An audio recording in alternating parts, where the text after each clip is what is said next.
pendidikan itu ya memang harus inklusif, harusnya. Kalau eksklusif bukan pendidikan, semestinya kan gitu. Yang berkembang gitu di Indonesia, sekolah itu eksklusif itu faktanya. Adanya kesenjangan akses pendidikan, terutama untuk anak-anak berkebutuhan khusus. Itu tingkat anak tidak sekolah saja itu 17% dari komunitas berkebutuhan khusus, bukan dari seluruh anak, enggak. Artinya mereka ini banyak sekali yang tidak sekolah ya.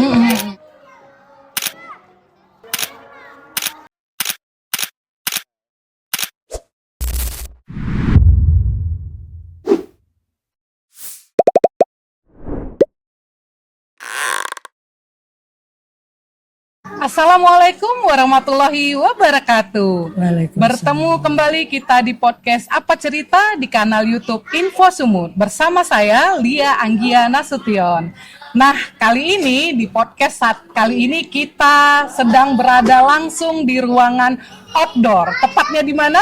Di Sekolah SD Alam Islam Terpadu yang berlokasi di Jalan Eka Suka nomor 13. Menarik nih pasti. Kenapa kita langsung berada di sekolah? Karena dalam podcast kali ini kita akan berdiskusi tentang tema mewujudkan pendidikan inklusif, hak setara bagi anak untuk belajar tanpa diskriminasi.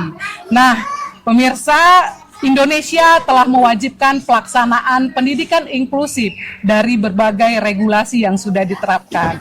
Nah, sekarang kita ingin tahu nih, bagaimana Sumatera Utara mewujudkan pendidikan inklusif. Nah, bagaimana Sumatera Utara bisa memastikan setiap anak dapat belajar tanpa diskriminasi.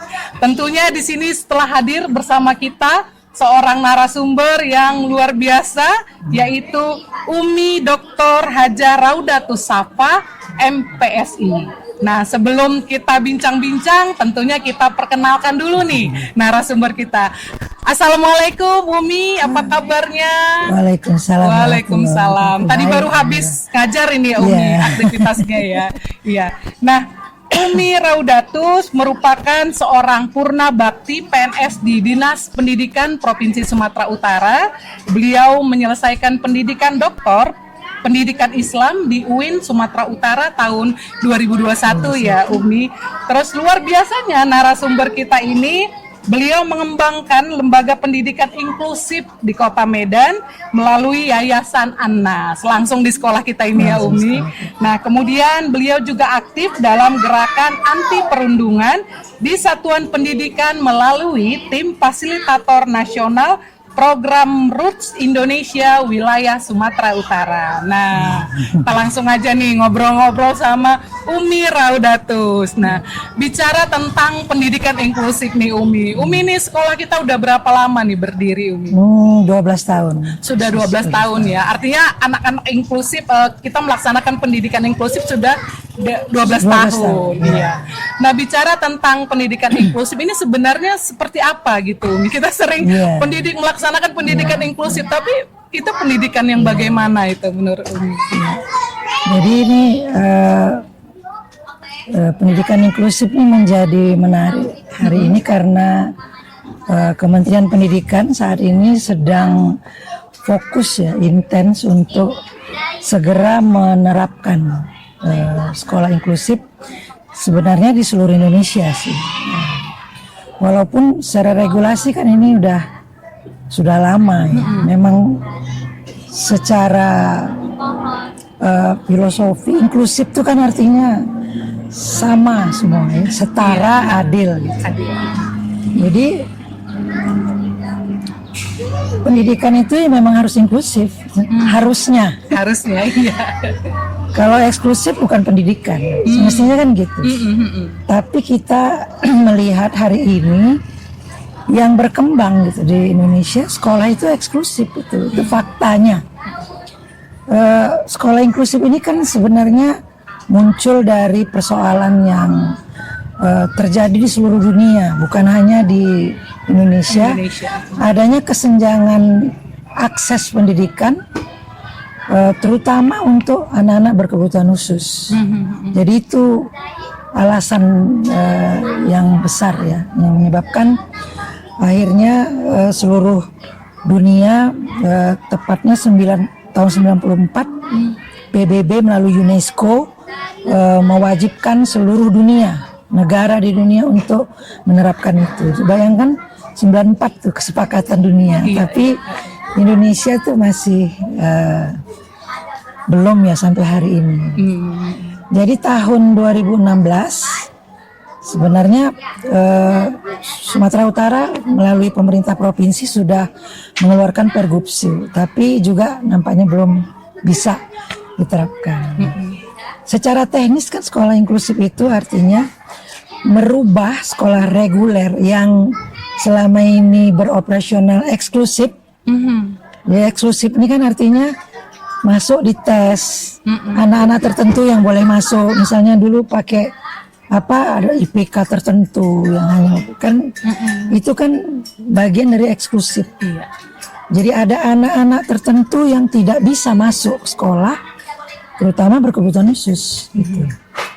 Nah, jadi sekolah inklusif ini, sekolah reguler yang selama ini berjalan eksklusif itu dirubah untuk bisa terbuka terhadap semua kondisi anak. Nah, tentu saja yang diutamakan anak berkebutuhan khusus, walaupun eksklusif itu kan ada macam-macam, ada jenjang ekonomi, derajat ekonomi, ada ras, suku gitu kan. Itu kan yang terjadi di masyarakat. Tapi untuk inklusif ini sebenarnya yang difokuskan itu anak berkebutuhan khusus. Untuk Indonesia sendiri itu tingkat anak tidak sekolah saja itu 17% dari komunitas berkebutuhan khusus, bukan dari seluruh anak, enggak. 17%. Artinya mereka ini banyak sekali yang enggak sekolah. Tidak sekolah ya. Kalau putus sekolah itu sekitar 12,6 tuh menurut Kementerian Pendidikan. Jadi ini kan memang harus segera direspon oleh pemerintah sebenarnya. Nah, dalam hal ini tentu perlu dikaji apa yang menjadi masalah nih, terutama Sumatera Utara ya. Kenapa kok implementasinya ini tersendat, itu ada stuck.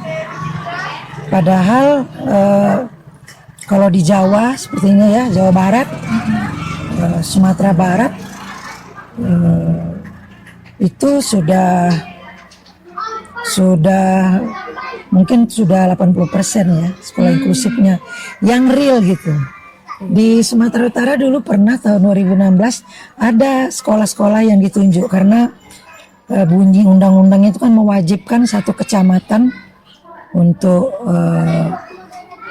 menunjuk SD 1, SMP 1, sekolah menengah atas 1 menjadi sekolah inklusif kan? Iya. Tapi itu kan tidak terlaksana, jadi hanya namanya aja. Di sekolah-sekolah inklusif itu dia nerima anak berkebutuhan khusus, tapi apakah perlakuan pembelajarannya sesuai dengan keinginan dari sekolah inklusif? Kan tidak gitu. Jadi hanya simbol-simbol saja. Nah, ini yang perlu didalami mungkin ya dalam implementasinya. Jadi kalau sekolah inklusif itu sebagai cerminan dari perwujudan dari pendidikan inklusif, itu adalah sekolah reguler dirubah menjadi sekolah inklusif. Jadi ada beberapa syarat-syarat nanti itu yang akan dipenuhi sekolah inklusif itu. Kalau sederhananya sekolah biasa, sekolah reguler menerima anak yang istimewa khusus, tadi ya, anak yang berkebutuhan khusus dan memenuhi syarat-syaratnya. Treatmentnya ada persyaratannya. Ya. Kalau boleh tahu nih Umi, itu anak yang bagaimana sih Umi yang diwajibkan untuk masuk ke sekolah inklusif ini? Jadi di Permendiknas ada juga sepertinya di Undang-Undang nomor 80 itu ada disebutkan sebenarnya kalau disebut dengan anak yang berkebutuhan khusus di Permendiknas itu anak yang tunawicara, tunarungu, tunadaksa itu cacat fisik, ada tunagrahita yang kayak Down syndrome, yang IQ-nya terganggu, karena cacat bawaan. Ada juga sekarang namanya tunalaras. Ini tunalaras ini bukan berarti gila, bukan. Anak-anak yang seperti sekarang ini muncul kan, kayak autis, ADHD, hiperaktif, itu tunalaras. Ada juga tunaganda. Tunaganda ini yang dia beberapa ketunaan. Jadi ada memang disebutkan di dalam Permendik nomor 70 tahun 2009. Jadi itu dia anak-anaknya yang berkebutuhan khusus ya. Tapi untuk sekolah inklusif juga menerima anak tipikal. Kami tidak menyebut anak-anak yang biasa ini anak normal, tidak. Tapi tipikal. Dia punya tipe sesuai usianya, yang rata-rata lah sesuai usia. Nah, jadi ini dua komunitas ini digabung. Belajar di ruang kelas yang sama, bersama-sama. Nah, di situ mungkin keunikan sekolah inklusif itu. Jadi menggabungkan anak tipikal di dalam satu kelas bersama dengan anak-anak yang berkebutuhan khusus. Kalau boleh tahu bedanya sekolah yang terpisah gitu ya, segregasi dengan inklusif ini seperti apa? Karena kan banyak kan orang tua yang belum percaya gitu kan Umi memasukkan anaknya yang istimewa tadi ya itu ke sekolah reguler, tapi lebih ke sekolah SLB misalkan. Nah, ini apa nih Umi bedanya? Terus mungkin lebih positifnya kalau dia di sekolah inklusif seperti apa, kalau di sekolah khusus mungkin seperti apa gitu. Jadi segregasi itu kan artinya dipisah-pisah. Iya, Kalau inklusif kan disatukan. Jadi segregasi itu perwujudannya tuh SLB, sekolah luar biasa. Iya, sekolah luar biasa. Nah, dulu SLB itu saya satu-satu. Iya. SLBA itu tunanetra. Iya. Ya kan? SLBB itu tunarungu, tunawicara. Itu kan memang dia satu-satu sekolah khusus. Nah, kemudian setelah itu datang lagi konsep berikutnya SLB yang menyatukan jadi jurusan-jurusan aja. Jurusan ini tunanetra, SLBA, tapi di satu SLB. Nah, kemudian setelah itu muncullah sekolah inklusif. Itu yang terbaru ya. Nah, kan ini jadi tanda tanya, kenapa? Jadi ternyata anak berkebutuhan khusus ini ada kategori itu pertama. Kita harus mengenali. Dia nggak bisa digeneralisir. Mereka ini punya karakter masing-masing.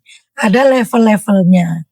Ada anak yang dia tunagrahita itu lah misalnya ya, kayak Down syndrome. Ada dia yang sudah bisa cepat diajari okupasi gitu, bisa merawat dirinya sendiri, atau sudah bisa bersosialisasi dengan teman, sudah bisa mengatur emosi. Ada juga yang belum sekali. Jadi SLB dengan inklusif ini kurang lebih seperti itu. Di SLB itu kan disiapkan ada terapis.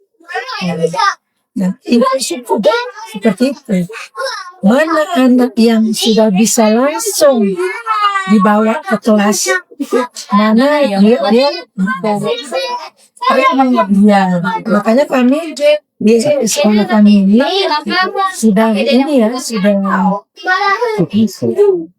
mencoba melengkapi. Jadi ada kelas biasa inklusif, ada juga terapi.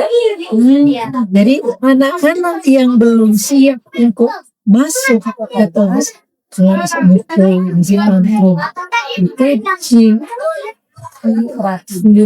jadi ini dia kelas transisi namanya, masuk ini kelas transisi. Jadi mereka selain itu anak-anak ABK yang seperti ini juga butuh treatment yang lebih intens. Makanya dia masuk ke kelas transisi. Jadi sekolah inklusif itu seperti itu. Jadi ada sekolah, ada unit terapi, juga ada keluarga. Jadi 3 pilar ini. Kalau di SMP sepertinya selama ini yang berjalan, saya bilang berapa konsepnya sering. Tapi yang berjalan selama ini mereka itu sekolah sama unit terapi. Jadi itu bedanya mungkin. Iya. Jadi yang dari segi treatment juga kami dari selain konsep ini dari awal konsepnya berhusnuzon sama anak-anak ABK bahwa semua anak ini kita yakin bisa di-upgrade, hanya teknisnya saja. Mana yang perlu perlakuan istimewa, mana yang bisa sudah bergabung dengan siswa tipikal tadi. Iya. Nah, ini menjadi menarik nih. Kira-kira apa sih yang bisa menjadi indikator gitu ya? Kita sebut bahwa sekolah ini sudah inklusif gitu ya. Indikatornya apa? Kalau secara formal dari pemerintah, indikatornya ya menerima anak berkebutuhan khusus. Saya kuota nggak? Misalkan siswa 100 harus sekian. Enggak. Karena gini, anak berkebutuhan khusus ini kan dia butuh juga. Sepertinya harus ada guru pendamping, shadow teacher. Dia nggak bisa dilepas seperti yang lain kan. Kemudian dia juga harus ada terapi yang harus baru tergantung sekolah. Yang penting sekolah itu kalau dari pemerintah ya menerima anak berkebutuhan khusus. Jadi tidak menolak anak berkebutuhan khusus. Tapi kan sekolah juga semuanya nggak bisa juga dia lewat itu kan, karena kalau itu diabaikan nanti pelayanan pendidikan terhadap anak-anak ini yang lain dan tipikal dan ada tadi bakal terpenuhi sesuai standar. Jadi memang belum ada target yang dapat dari belum penting sekolah reguler wajibkan siswa itu tapi semestinya sih dia harus juga memenuhi sarana prasarana yang sesuai dengan anak berkebutuhan khusus, penyandang disabilitas. Kemudian ya kayak fasilitas belajar, kemudian guru-gurunya harus dibekali kompetensi kekhususan namanya untuk bisa memberikan pembelajaran kepada anak-anak yang bergabung. Jadi ya selain juga mereka diberikan treatment terapi, kelas transisi, mereka juga harus siapkan juga sekolah, menyiapkan gurunya, menyiapkan potensi kekhususan. Berarti ada sertifikasi guru yang bisa mendampingi anak-anak yang berkebutuhan khusus. Saat ini pemerintah belum, masih umum aja sertifikasi kita. Tapi kita di sini memang mau nggak mau harus memberikan pelatihan kepada gurunya. Apakah itu baik keterampilan dasar terapi, keterampilan dasar berkomunikasi kepada anak EBK. Jadi selama ini kan guru-guru dipersiapkan di perguruan tinggi hanya berkomunikasi dengan anak-anak tipikal. Nah, kalau kita mau konsisten, mau memang betul-betul komprehensif menjalankan sekolah inklusif ini, ya itu satu paket. Iklimnya juga. Yang paling penting itu pola pikir gurunya, manajemen. Karena ini memang berkaitan dengan rasa nggak bisa itu dipaksa-paksa. Gurunya juga harus datang dari pikirannya, dari hati. Semua manusia sama. Dia yakin anak seperti apapun kondisinya ini bisa Nah, ini bagaimana sekolah kita gitu bisa memastikan anak ini bisa belajar meskipun mereka memiliki kebutuhan yang berbeda. Jadi sangat penting. Pertama sih kesadaran dari sekolah dia membangun ya guru-gurunya semangat sekali, gurunya punya semangat belajar. Berhadapan dengan anak ABK ini harus terus belajar. Karena tipikal aja kita harus kerja, apalagi karena dia intinya proses pembelajaran itu mengenali anak kan gitu. Di sekolah reguler si guru bisa mengenali, apalagi gitu. Jadi harus terus punya semangat untuk belajar, mengenali, agar setiap saat bisa memperbarui, mengaktualisasi metode. Metodenya ini kan istilahnya nggak bisa baku gitu loh, Bang. Nggak bisa baku mati kayak di sekolah reguler. Dia harus dinamis gitu. Kalau misalnya tiba-tiba ada yang tantrum, guru gimana menghadapinya? Ya kan, supaya anak tipikal terus belajar. Jadi intinya ya memang membekali guru pertama. Yang kedua memang kita mau nggak mau harus melengkapi perlengkapan belajar, alat ajar yang cukup untuk mengalihkan perhatian anak-anak ABK supaya kalau dia misalnya tantrum, misalnya bisa ditangani guru pendampingnya. Bagaimana guru pendamping bisa memberikan dia kegiatan yang mengalihkan perhatian, tidak mengganggu anak-anak tipikal belajar. Ya gitu loh. Sebenarnya ini kita dapatkan ya dari proses kita menjalankan sekolah ini. Karena itu juga kayaknya nggak bisa diajarkan. Harus dari pengalaman ya. Kita belajar di sana. Ini kan kasus perundungan sekolah itu kan tinggi, apalagi misalkan di sekolah inklusif yang ada anak berkebutuhan khusus di dalamnya. Nah, ini kan pasti gejek. Ini kan gimana ya sekolah menghadapi ya memang secara alami anak ABK itu cenderung jadi sasaran dianggap bisa berkomunikasi dan bisa bersosialisasi. Tetapi di sini kasus-kasus kami justru anak ABK-nya yang kemudian mungkin karena kami sekolah swasta dan sekolah kan juga kan ada satu satu kepositifan sekolah inklusif ini, anak yang tipikal dengan anak yang berkebutuhan khusus ditumbuhkan saling menghargai, saling menyayangi, saling support dan kerjasama. Jadi ini yang membuat mereka mungkin tipikal ini cenderung lebih menyayangi. Dan dipukul sama biasa,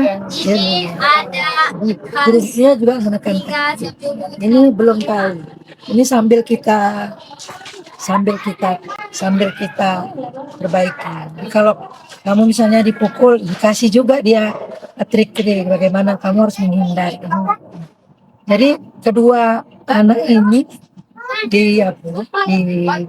dilatih lah istilahnya oleh guru-gurunya bagaimana menyikapi, bagaimana menghadapi kalau terjadi kasus seperti itu, sehingga kedua-duanya ini tidak menjadikan persoalan itu jadi kasus yang serius. Itu menumbuhkan pemahaman, saling memahami. Antara anak yang kita dengan anak yang kita mau tahu nih bagaimana peran guru selain tadi dia harus mengisi kompetensinya untuk mampu mendidik anak yang berkebutuhan khusus, tapi juga bagaimana dia bisa memberikan pengalaman stigma itu tadi juga kepada anak yang berkebutuhan khusus. Jadi memang ya, itu sebenarnya di awal itu tantangannya memang sulit. Dulu awal itu orang udah datang semua mundur karena melihat anak ini. Jadi memang kita mencari yang betul seperti itu. gurunya memang harus tidak mengerti, dan dia memang punya apa ya, sama anak-anak berkebutuhan khusus ini memang punya empati lebih lah. Jadi Aware-nya iya, jadi menurut memang guru itu punya peran vital, nggak bisa gitu. Selain kepala sekolah. Jadi ini jadi apa ya? Kita bangun budaya. Pertama mereka selalu briefing,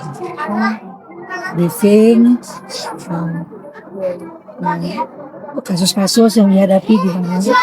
Terus kayak unit terapi ini juga ada juga sesi-sesi konsultasi apa ya, dengan pengawasnya, ada psikolognya gitu kan, kita siapkan. Jadi mereka ini terus kayak guru pendamping itu inilah terus dikasih pencerahan, bekalan bagaimana mereka begini bagaimana. Nah, jadi ada satu wadah mereka untuk terus konsultasi ke mana. Iya, ada pengawas, ada juga pengawas internal ya, bukan pengawas yang itu, pengawas ini pakar di bidang menangani persoalan anak psikologis, dan juga ada sekolah. Iya, maksudnya. Karena kalau ABK kan guru pendamping itu kan yang terus menerus bersama dia. Jadi kalau ada kasus misalnya anak ini apa ya, tidak ada progres misalnya, bagaimana ini ya, ini dimasukkan. Oh ini anak ini kemarin sudah sampai di level ini, tapi kok kan dia ada wadah. Mewujudkan pendidikan inklusif di Sumatera Utara nih, Bu. Nah, terkait dengan konteks kebijakan daerah kan saat ini kan ada untuk Sumatera Utara melaksanakan pendidikan inklusif. Nah, ini sebenarnya apa yang harus kita pahami tentang pendidikan inklusif, dan kalau Ibu melihat sudah sejauh mana gitu ya, Sumatera Utara melaksanakan pendidikan inklusif ini? Ya itu tadi. Sampai sejauh ini ya, makanya kita belum ada yang betul-betul real ya. Hanya sampai batas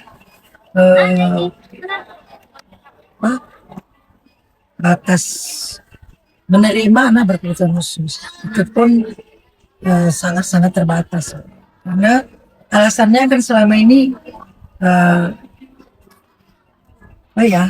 tidak ada guru yang bisa berkomunikasi, melaksanakan pembelajaran tadi. Nah ini yang perlu kita perbaiki di situ. Kenapa sekolah-sekolah reguler belum bisa Sumatera Utara ini melaksanakan sekolah inklusif secara utuh? Karena itu tadi belum siap instrumennya. Pertama tentu instrumen itu terkait paradigma si pengelola sekolah, bagaimana menyiapkan iklimnya menerima anak yang berkebutuhan khusus ini bersama-sama dengan anak tipikal. Kemudian bagaimana sarana prasarana tadi. Yang paling penting tadi guru SDM-nya bisa membimbing, melaksanakan pembelajaran.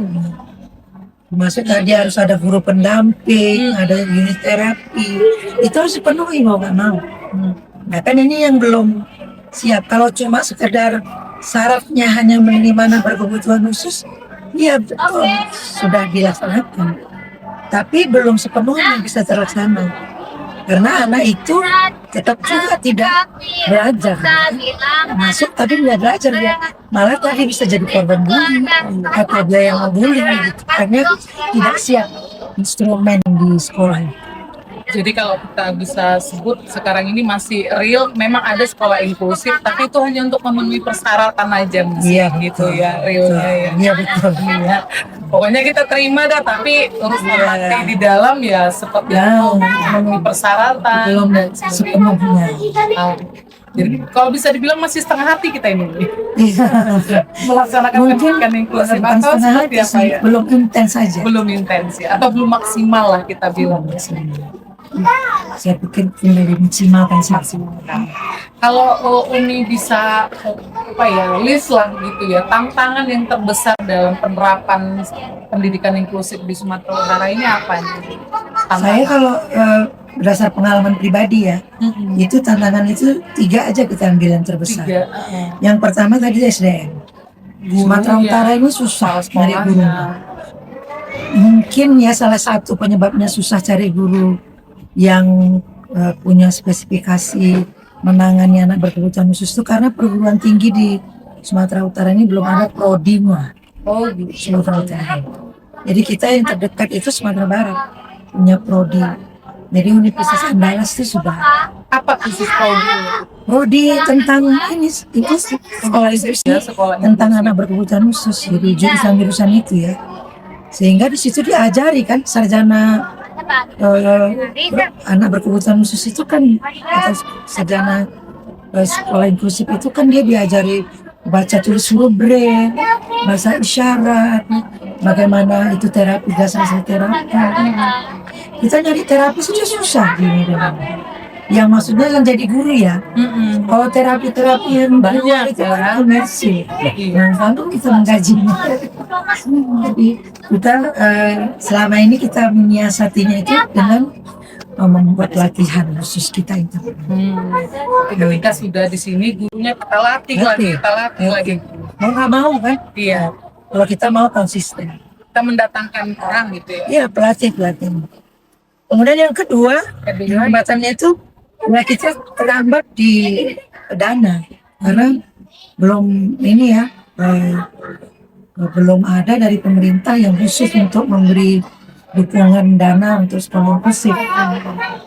Jadi untuk meningkatkan kualitas itu kan kita susah. Kayak sekolah saya aja kita sebenarnya itu animo masyarakat kan tinggi. Kelas 1 SD-nya kita udah 2 kelas ini mulai tahun lalu. Tapi kita kesulitan menyiapkan sarana prasarana. Jadi kelas itu kan butuh biaya segala macam. Itu hambatan yang kedua ya. Jadi termasuk untuk melatih walaupun ada sih program dari kementerian sebenarnya yang sudah baru kami dengar informasinya ada anggaran untuk meningkatkan kompetensi. Tapi ya mudah-mudahan kita juga udah dapat panggilan itu mudah-mudahan kalau itu nanti disesuaikan kita bisa menambah peningkatan upgrade ke kompetensi guru. Nah kemudian yang ketiga itu operasional dan administrasi sekolah. Itu kan sekarang kan online ya, semua pakai platform. Nah di platform itu pertanyaan dan jawaban itu belum disediakan untuk inklusif ini. Kurikulum misalnya. Kita kan punya apa khusus ya. Misalnya metode, apa kita kan sekolah awal. Itu dengan dirampung. Jadi kadang-kadang seperti akreditasi kan. Asesor itu kan belum sepenuhnya memahami nih seperti apa sebenarnya standarnya kualitas mutunya sekolah inklusif. Kemudian pengawas sekolah itu banyak yang nggak ngerti gimana konsep ini kayak gini gitu. Malah dia yang Bertanya. ya kita bikin laporan misalnya kan, laporan itu kan memang sama ini ya nggak tahu itu supaya gampang atau gimana, sudah ada template. Nah kita nggak bisa template Bu. Nah, karena kita sekolah inklusif kan ada anak berkebutuhan khusus yang laporannya juga bisa aja triwulan ini bisa berbeda dengan triwulan akan datang. Jadi kami pikir ini juga harus direspon ya, supaya jangan sampai kita terus jadi kayak tidak bisa sepenuhnya menyampaikan apa yang kami kerjakan gitu, sehingga ya syukur-syukur bisa jadi model sebenarnya kalau kami dikasih ruang di platform-platform itu untuk memberikan secara leluasa setiap orang. Kalau Umi sendiri nih sudah melaksanakan berdasarkan base pengalaman juga begitu ya, melaksanakan pendidikan inklusif. Saran Umi nih untuk pemerintah Sumatera Utara supaya bisa mewujudkan pendidikan inklusif yang maksimal tadi lah, yang sesuai dengan indikator dan persyaratannya itu nih. Itu apa nih saran dari Umi? Saya pertama saya juga pensiunan ya. Iya. Pernah bakti ya, Dinas Pendidikan. Jadi sebenarnya dari regulasi pemerintah ini sudah sangat baik. Pemprovnya juga sudah sangat baik. Ini yang sekarang ini saya mengutip ya beberapa program unggulannya Gubernur Sumatera Utara Pak Bobi.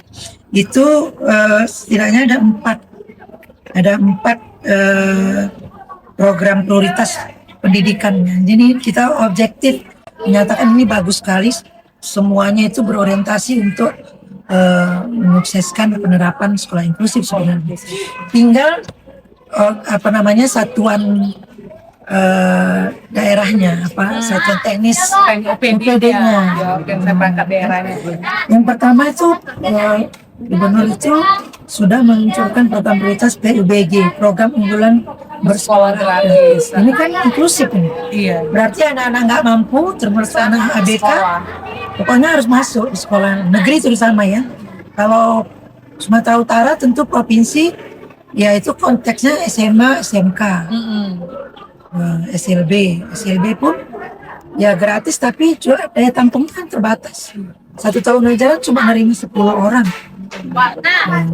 Satu kategori ABK. Jadi yang kedua ya itu tadi dinas pendidikan. Nah itu kan baru tingkat provinsi. Nah ini maunya menular juga di bawah kabupaten kota. Kayak ini SD SMP. Banyak Kota Medan kan, pemerintah Kota Medan buat lagi lah program apa gitu yang mendukung penerapan sekolah inklusif. Ya syukur-syukur misalnya ada dukungan dana untuk peningkatan atau apa aja lah gitu. Iya. Yang kira-kira itu bisa mempercepat ya penerapan. Kemudian Gubernur juga ada pengembangan sekolah rakyat. Sekolah rakyat itu juga inklusif kan. Anak-anak putus sekolah tuh bisa masuk.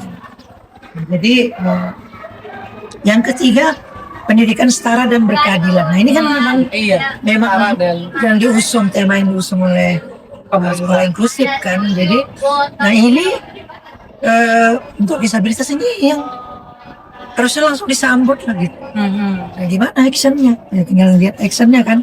Dari dinas pendidikan bersama provinsi. Nah, syukur-syukur kalau Gubernur bisa ini menularkan ke kabupaten kota ya, sekolah-sekolah ini ya segera aja dong reguler itu.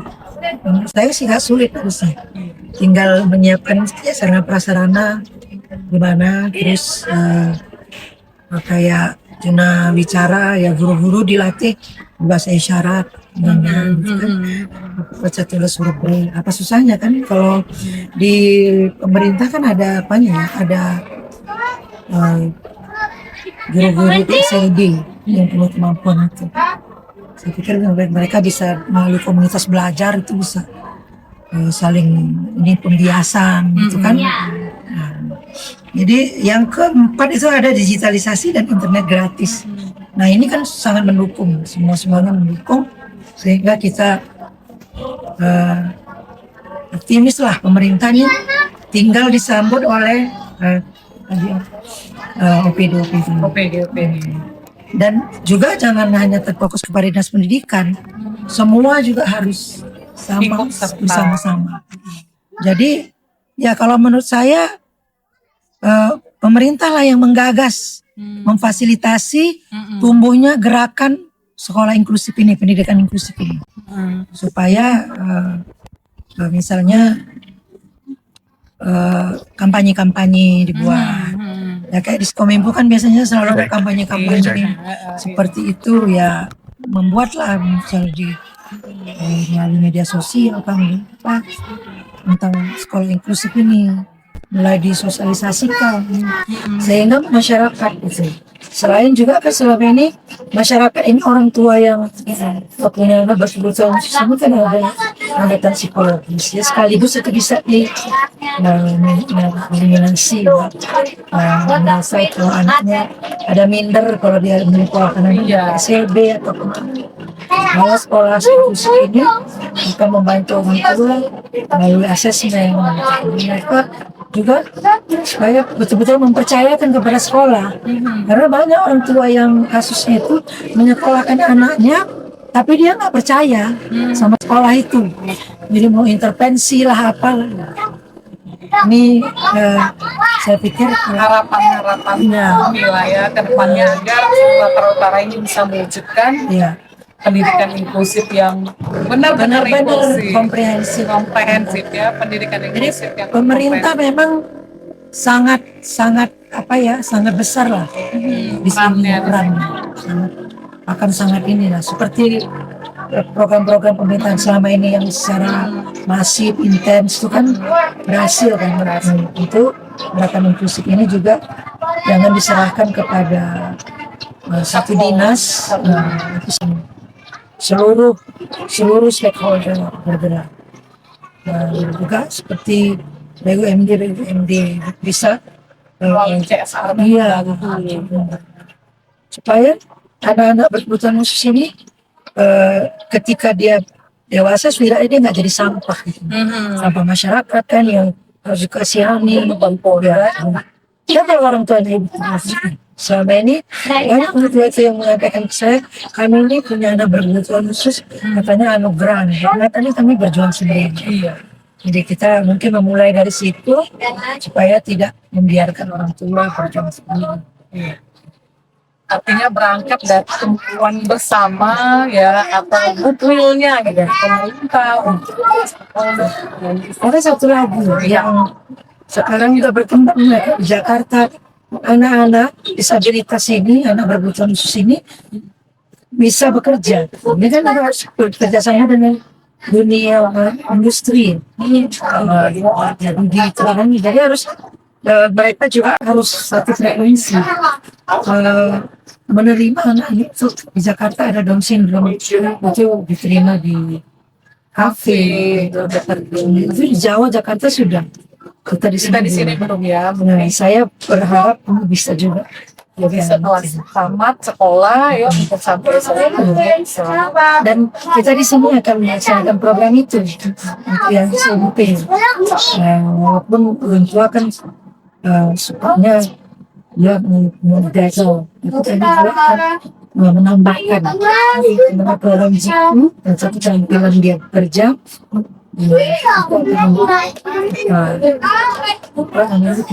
Masukkan sebagai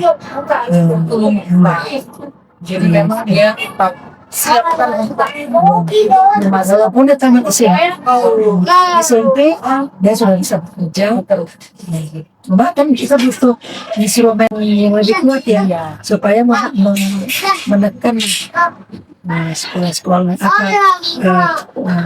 punya usaha untuk membuka diri juga menerima anak-anak yang alumni dari sekolah inklusi. Oke, baik, luar biasa.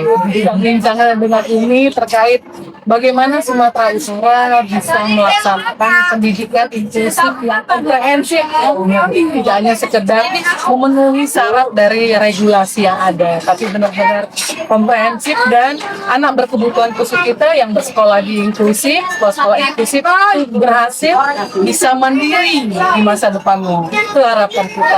Terima kasih sekali lagi kepada narasumber kami, Ibu Umi Rautul. Kemudian juga terima kasih kepada penonton setia podcast Apa Cerita yang produksi oleh Dinas Komunikasi dan Informatika Provinsi Sumatera Utara. Sampai bertemu lagi di podcast selanjutnya dengan tema yang tentunya juga akan lebih menarik ya. Dan jangan lupa like, share, dan subscribe. Terima kasih semuanya. Assalamualaikum warahmatullahi wabarakatuh.